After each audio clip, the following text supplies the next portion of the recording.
So what actually is awakening? So in my mind, there's two kind of main stages. There's, first of all, is the waking up to the idea that everyday life is not quite as you think it is, and certainly the way that your government is. Are they really doing things for the good of the people, or is it for their own agenda? And also wakening up to the idea that maybe up to this point in your life, you haven't really been steering your life in a certain direction. Things kind of happen to you. Maybe opportunities arise, and at least you've capitalized on them. But you know, you haven't sat down and thought, okay, next year I'm going to do this, or in 5 years I want to be here, I want to do this particular job, I want to live in this location. You just kind of let life happen to you, and you just kind of steer as you go along. Now then there's the second level of awakening, and that is where you start to really investigate, is everything really real in the classic sense of the word? So I've talked a lot about the simulation theory, that we are living in some kind of computer simulation. And when you look now at how we can simulate things through VR, you've got AI, for example. The main theory is, if we can simulate things and those things within the simulation don't realize they're not real, then could you easily argue that that's exactly what's happened to us? But then there are people, like myself, maybe like you, well, probably like you if you're watching this video, that really sort of think, well, maybe this isn't real and we are in a simulation.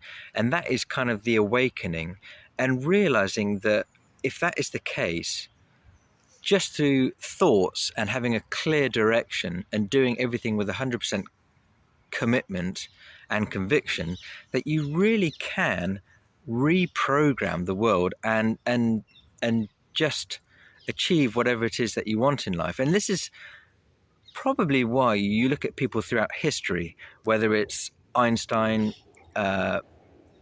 Newton, you've got Stephen Hawking, you've got all the people that are absolutely brilliant and have achieved these things. Tesla, and I'm not talking about the car company, but you could argue maybe Elon Musk, who actually does believe in this simulation theory as well. Now, that used to be a very good testimony, but he's done some strange things in recent years, which does make me question some of his decisions. But you can't deny that he's a clever guy, and obviously from a business point of view, he is very successful. But you have to wonder, did these people stumble upon this secret, which we're talking about now? And that is that nothing is really real, and we really can control. It's almost like we're magicians, we're mages. And once we realize that, we can actually shape the universe. Now, the next big game you'll be hearing about a lot next year is Grand Theft Auto 6. And again, I apologize if you're not into games and stuff like that. It doesn't matter if you're not. But the big thing I read about this game that's going to be coming out, and I've played all the previous ones, but the big major change about this one is the way that the characters have artificial intelligence. The non-player characters, i.e. the ones that you don't control, to the extent where they can go and interact with other non-player characters in the game, and actually form groups and decide if they want to go and rob a bank or hold up some store or something. So could you argue that we are like those people in a game? If they're obviously not real. We know they're not real because that is effectively a simulation with our own universe. How would they know they're not real? And therefore, how do we know that we're not real and we're not in a simulation ourselves? Apart from when you get these hints, you get these glimpses of reality, or glitches, as some people call them. Now, again, Matrix, the movie, if you haven't watched it, you have to watch it. And it's one of those you've got to watch over and over and over again. And you will get something new from it every single time. I've forgotten the name of it's not the Coen brothers. I've forgotten the name of the guys that created it. But I feel like they knew something.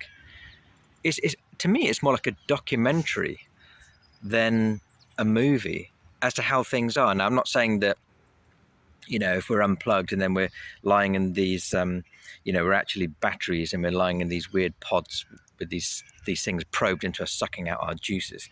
That effectively, to me, is more of a metaphor. But there are so many things in that film that is a better explanation for how life is or how the world is than what we were told at school, which was we all started from this tiny little atom, or this thing that was a singularity, this singular point the size of a pea, and then one day it just randomly exploded, and then everything in the entire universe, millions of planets, millions of stars, all came from that one thing. That doesn't make sense to me. Even at school, that didn't make sense to me.